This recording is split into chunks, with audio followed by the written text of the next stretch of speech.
Hello everybody, NFX here. Today I want to tell you about how I make my bass lines.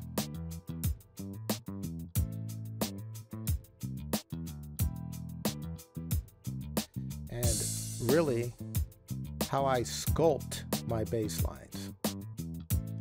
So if you're interested in hearing about it, stick around.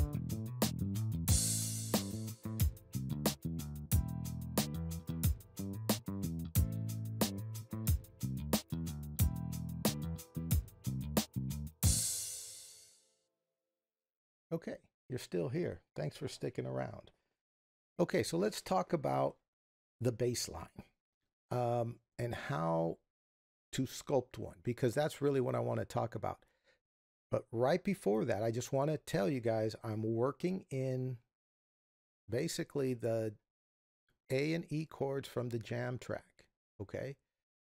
Again, to kind of prove that you could take this same two chords places.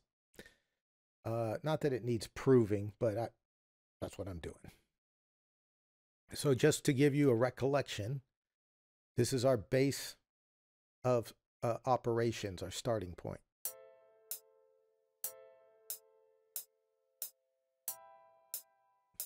That's it. Okay, now, I did want it to be a little bit funkier. Okay, so I decided to add a slight rhythm into the mix that we could focus on. The song could be kind of built around this rhythm. Let me go to that part. Here you could see it. I'll isolate it for now. It's a low piano and then this chord rhythm up here.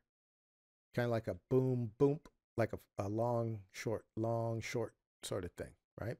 So we'll take a listen.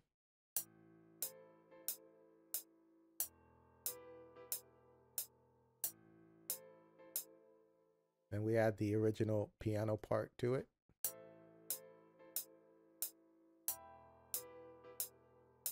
Okay, so that bump, bump, that's an important part of our rhythm. I always want to hit those beats in some of our other parts. And the bass is no exception. Now, the only other part I want to point out before we continue is just that the drums are super duper basic. They're almost like a disco drum. Matter of fact, if I put this up to 120-ish and play the pattern,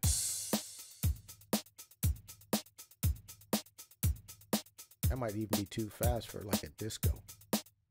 But it's a basic boom, tot, boom, tot, boom, tot, just a driving rhythm, right? But we want it at about a tempo of 91 because we want it a little bit more laid back than that. So at 91, the pattern sounds like this.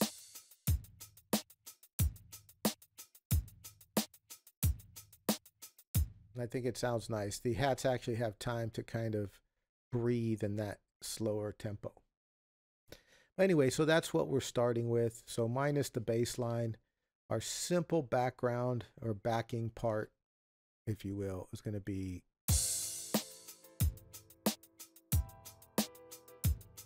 okay. So remember our rhythm, long, short. Okay. Let's go to the bass. Let's break it down. So the bass line, where are we? Turn that on. The bass line, and I'm going to play it with the bass line, and it sounds, well, you'll see as it scrolls by what's playing.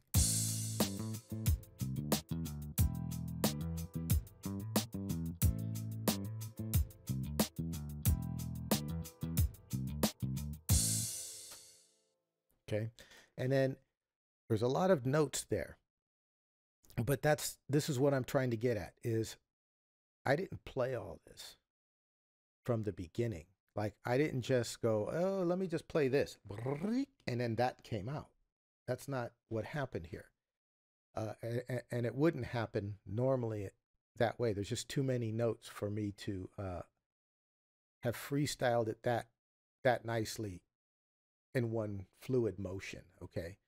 So here's essentially how I sculpted that bass line. The first thing I did is I went in, I just laid down the bass element of the root chords where they were to give me a sense of when they need to go, when the chord changes, right? So A, that's it, A and E, and then you can see that it repeats, right? That's all it does. So that starting from that, I started to imagine what do I hear that can be that can be added to this. Okay, now I've done a lot of bass lines, and wouldn't say I've studied it per se, but I've probably researched it or thought about it a lot. And one thing that a slap bass will do is when you slap the low note, they'll pop the octave, the higher octave, with one of their other fingers. It's like a boom, like a tap tap. That's a very common thing. Shout out to Davey504 if you're watching this. I know you're not, but I'm a big fan of Davey504 and Charles and a bunch of other bassists. I watch these guys. And anyway, so when you pop that low string, or when you slap the low string and then you kind of pop the octave of that, it has a distinctive bassy sound, right?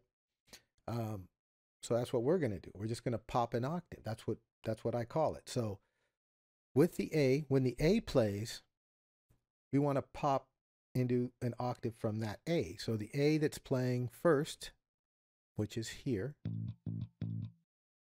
we'll pop the octave up here. But before we get to the A, we're not going to go straight to the A. We're going to go down to the G right below that A on the higher octave, that G. And we're going to go like that. So we're going to go G, A, okay. And I'm just going to play it when it's going to play the low A for me. Now, I'm not playing that low A. It's already there. I can play this and just record these new parts over it, right? I'm just going to play them right now. It's going to sound something like this. And then for when the E part plays, I'm going to play the same thing, only switch down to where it goes into the E instead of into the A. So go from the D to the E. Just like that. So see, I can play those both almost perfectly just right now, but I couldn't play that whole bass line. But anyway, so let's play the track, and then I'm going to add at the right moments.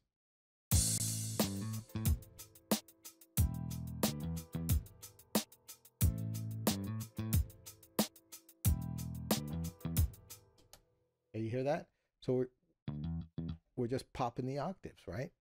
So when we do that, I'm just going to go to the next track, which has those put in. So you could just see how they repeat over and over again. And really, if you break it down, the highlighted part is all we're doing. It's just being repeated 3 more times, essentially. But these have our pops in, our octave pops. See that? Easy. And then you could have drawn them in, played them in. I probably played the first couple in when I originally came up with it, and then just copied them over, would be my guess. So then anyway, what's left, right? Because quite honestly, you could leave it at this, and I could picture where the bass would be like this during a part where there might be singing going on, right? There's that space. There's some space right here. Can you hear it? It's right there.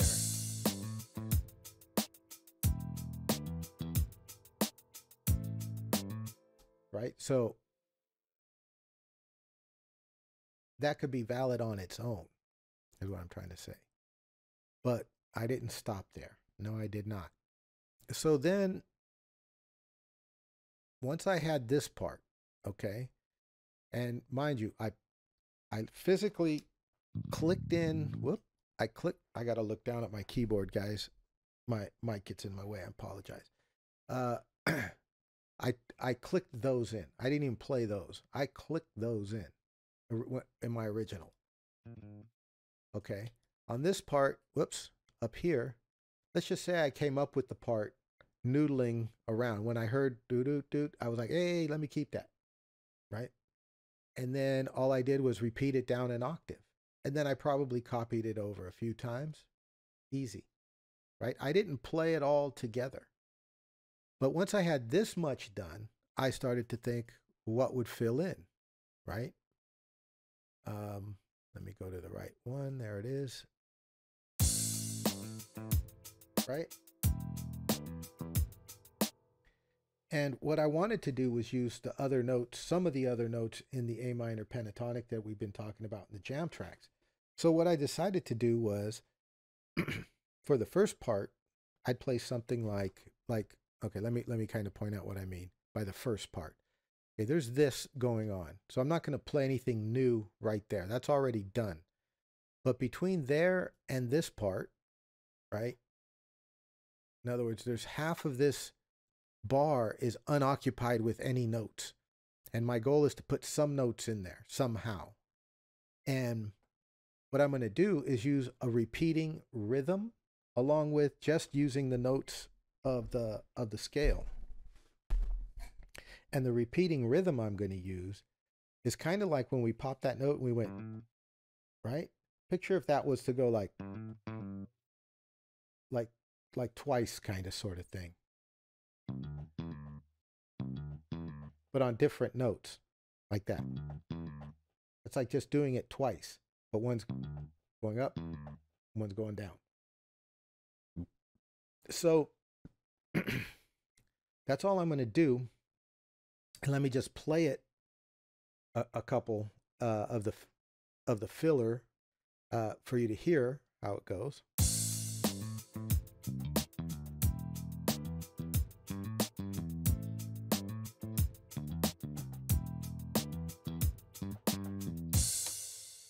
And that last one was a little different, but all I played was between what I'd already recorded, and I hit the record button, played those in between, and then fixed my notes. Oh, these are the in between notes, right? So if I overlay the ghost notes so you could see everything, let me turn them on too. Why not? You could see. There it is. Doo doo doo doo. Let me put the pattern, and we'll actually just play these.